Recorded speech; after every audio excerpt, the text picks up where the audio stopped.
para may protection ka sa trabaho mo. Alin ba dyan yung mga gamit mo na may protection sa trabaho mo? Pakita nga sa akin.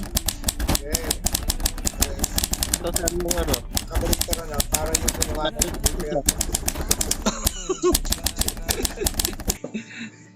Patingin nga. Ayan yung bao mo. Anong tangan yan? Magkano? Magkano ba yung bao mo? Pagkalatan dito sir. Pagkalahatan. Magkano ba yan? Bili mo? Wala sir, binigay lang. Binigay, okay. Anong tangan yan? Pagkalahatan. Ako. Ibig sabihin yan, may kabal.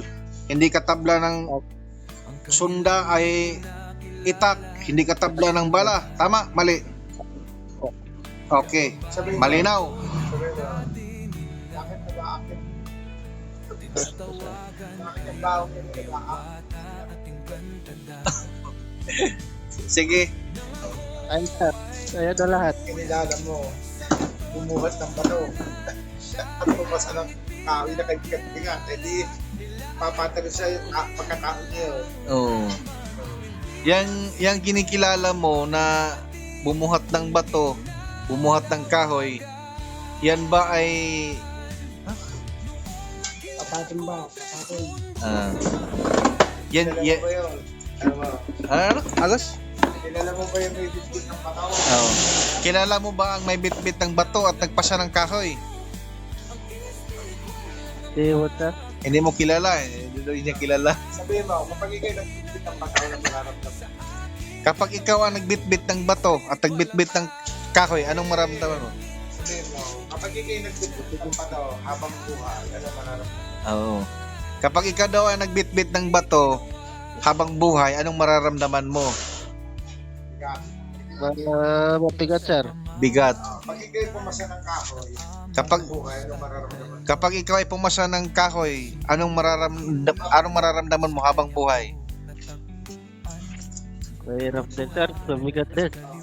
Mabigat daw. Ang tanong, sino yung bumibit ng bato? Ang tanong, sino ang bumitbit ng bato Ako sir. Pag hindi kilala mo, na kinikilala mo?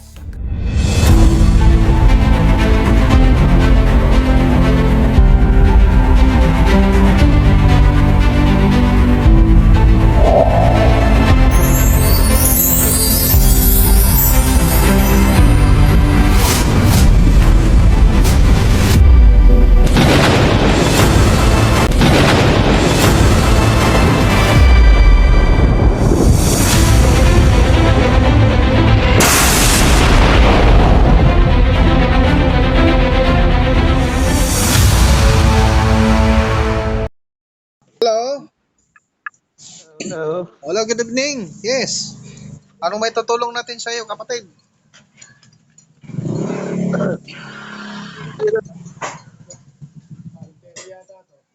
Hmm? Yung kanina, nakausap ko ng umaga. Ay, oo. Ikaw pala yung panay tawag sa akin. Hindi ko nasagot. Nasa biyahe kasi ako. Asan na yung mga gamit mo? Doon kami sir, kukuha ako ng tubig. Patingin nga ako sa mga gamit mo.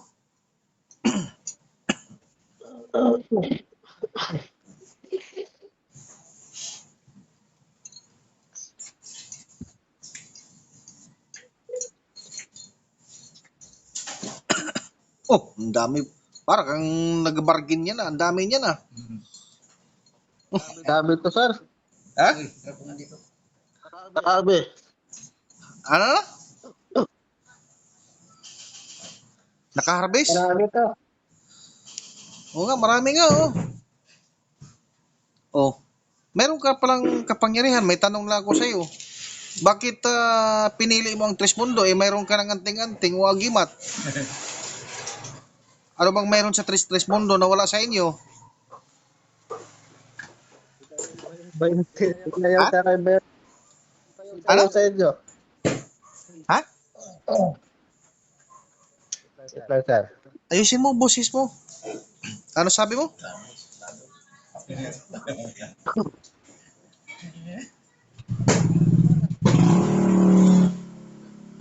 Lalabas daw sila mag-inom. Kayo na lang. Hindi mo na po inom. Sir. Ayan, maririnig kita pero ilapit mo yung headset mo na lang sa bibig mo. Malinaw yan. Sige, sir. Okay.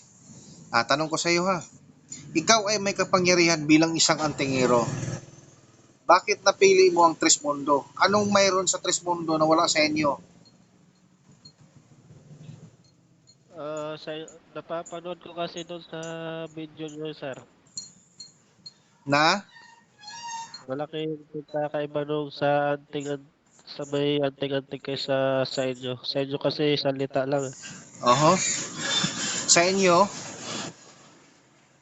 Sa amin, kailangan pa namin ng yung medallion. kailangan pa ng medalyon. So sa madaling salita, umaasa kayo sa medalyon. Tama, mali? Okay. Tama. Isang tanong, isang sagot. Kung ikaw ay pupunta, halimbawa mayroong binyag o kasal, ikaw ay nakapurma, ang ganda ng suot mo, ang ganda ng barong mo, at ikaw ay nakasuot ng mga medalyon mo, mga bao. Pag nakikita yan ng ibang tao, anong tingin sa inyo? Pangit siguro tignan sa kanila yun, sir. Hindi lang pangit, parang ang Trismundo. Napakaganda ang suot. Walang nakataring-taring sa liig. Oh, kahit saan ka magpunta, protektado. Pero tulad yung mga ang inaasahan nyo, ang medalyon nyo lang, yung mga gamit nyo. Halimbawa, kung baklasin yan, tatanggalin yan yung medalyon nyo, aalis kayo, tapos magtapang-tapangan kayo. Mayroon kaya kayong ibubuga? Wala, sir. O, di ba? Dahil umaasa kayo na pinapaasa lang kayo na ha? Umaasa kayo sa tanso at sa kahoy at bato at sa papel. Oh, dahil umaasa kayo sa kahoy at sa tanso at sa papel na yan ay walang buhay. Sa makapangyarihan at Oh. ng tao. Ikaw ngayon, bilang isang tao at ang gamit mo, sino ang makapangyarihan sa inyong dalawa? Tanungin kita. Yung tao, sir. Tao. Tama. Bakit nagpapaulipon ka sa gamit mo na mas makapangyarihan ka pa kaysa gamit mo? Ako kasi, sir, sabi niya, kasi ganyan daw yung trabaho ko. Para daw mas ma-proteksyonan ako. Kaya tinurn over niya sa akin yung mga gamit. Para may protection ka sa trabaho mo. Oo. Alin ba dyan yung mga gamit mo na may protection sa trabaho mo? Pakita nga sa akin. Hindi. Yes. Ito, sir, yung Ang kabaligtaran na, para yung kinuha ng may pera pambili. Patingin nga. Ayan yung bao mo. Anong tangan yan? Magkano? Magkano ba yung bao mo? Pagkalatan din to, sir. Pangkalahatan. Magkano ba yan? Bili mo. Wala, sir. Binigay lang. Binigay. Okay. Anong tangan yan? Pangkalahatan. Ako. Ibig sabihin yan, may kabal. Hindi katabla ng sunda ay itak. Hindi katabla ng bala. Tama? Mali. Okay. Sabihin mo. Malinaw. Sabihin mo, bakit nabaakit? Ito, sir. Bakit yung baong yung nabaak? Hindi tinatablig yan. Sige. Sige nga. Kumuha ka ng martilyo dyan. At yan, pag napatunayan mo sa akin na yan ay hindi mabiak, ibig sabihin yan, confirm yan na mayroong tangan yan. May kabal ka. Pero pag yan ay nabiak yan, mayroon ka bang martilyo dyan?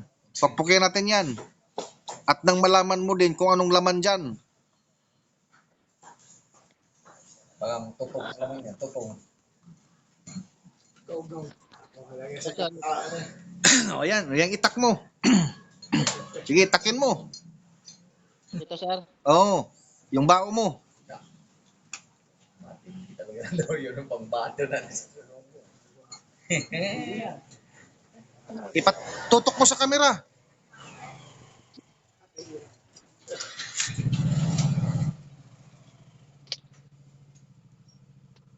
Oh, di ba? Oh. Anong laman? Papel. Papel. Ha? Papel. Papel. Papel. Basa-basa. Anong nakasulat? Takbo. Yes. Ah, Ang nakasulat, kung wala dito, magkakita tayo. ano yan? Ano yan? Oh, parang parang kindi yata yan na kuhan eh. Lagayan ng kindi eh. Parang ano sir, para yung San Benito na ano.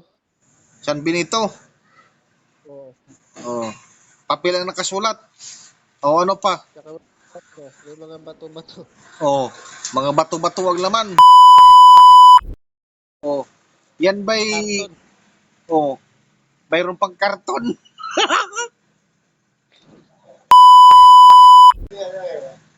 Baong kaloob. Di ba? Yes. Ang tawag nila dyan, baong kaloob, kalugang ulo. Kalugang utang. Oh. Ayan. Pinapaasa ka sa gamit mo. Ang inaasahan mo ay siyang magprotekta sa katauhan mo. O anong nangyari? 'Di ba? Nararamdaman mo ang hindi mo dapat mararamdaman. Binibigyan ka ng karamdaman. Yes sir, kaya Bigat sa katawan, di ka makakatulog. Tama ba? Oo. Oo. Yan ba'y protection sa katauhan mo? Oo. Sige, kumuha ka ng tubig. Babaklasan na natin yan.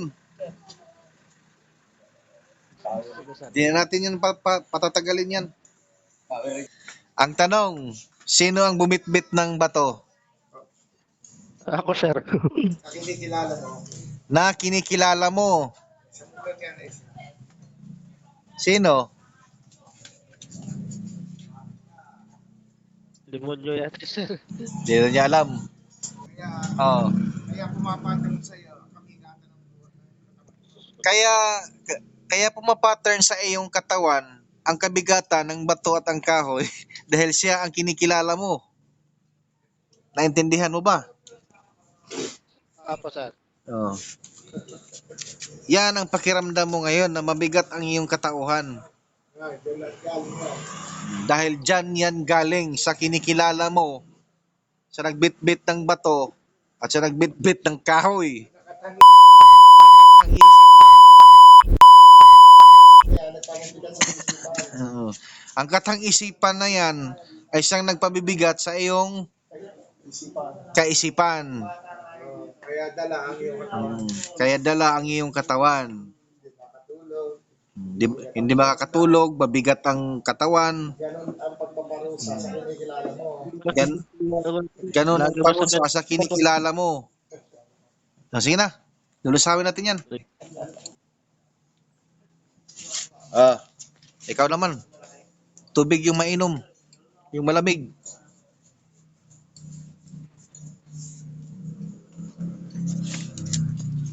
Harap sa'yo, harap.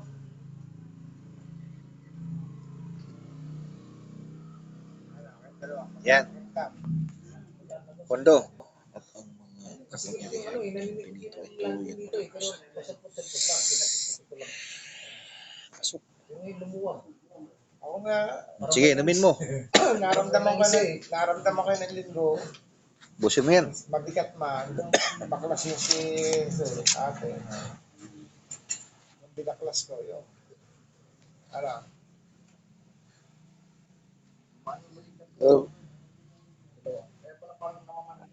Kahit kayo magtrabaho, hindi ko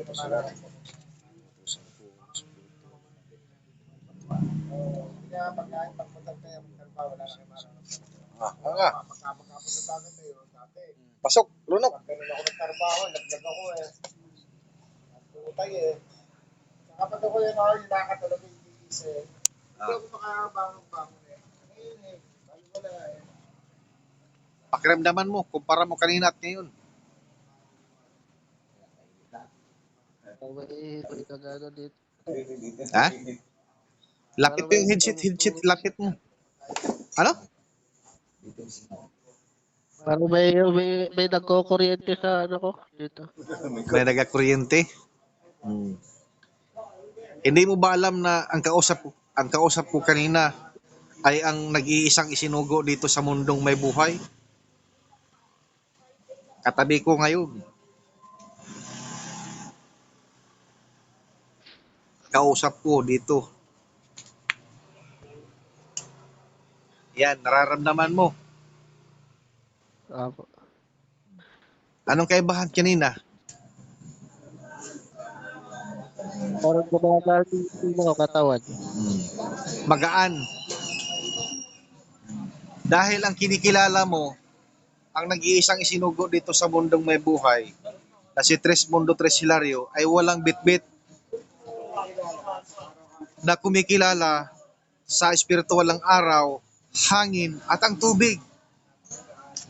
At yan ang nagpapagaan sa iyong katauhan. Lumutang sa mundong may buhay. Ano? Anong masasabi mo sa Trismundo ngayon? Ikaw ang magpapatunay, naka-vlog tayo. Totoo nga. Totoo, sir. Sino pipiliin mo? Dapat ipapanood nila kayo eh. Kahoy o kami bitbit ng araw, aming tubig. Alin ang pipiliin mo ngayon? Ang nagbitbit ng bato, ang nagbitbit ng kahoy, o ang nagbitbit ng espiritual ng araw, hangin at ang tubig? Yung nagbitbit ng spiritual, sir. Espiritual ng Tsaka po eh. espiritual ng araw, hangin at ang tubig. Kaya magaan ang iyong pagkatao. Siya, mga ka-vlog ko, naway ito ay magbibigang aral sa inyong itong napanood nyo ngayon. Naway wag nyo nang gayahin kung saan man naligaw ng landas ang ating isang kapatid natin sa espiritual. So hanggang dito na lang ako mga ka-vlog ko. Paki-like and share sa vlog kong ito. Bye-bye mga ka-vlog ko. See you next vlog.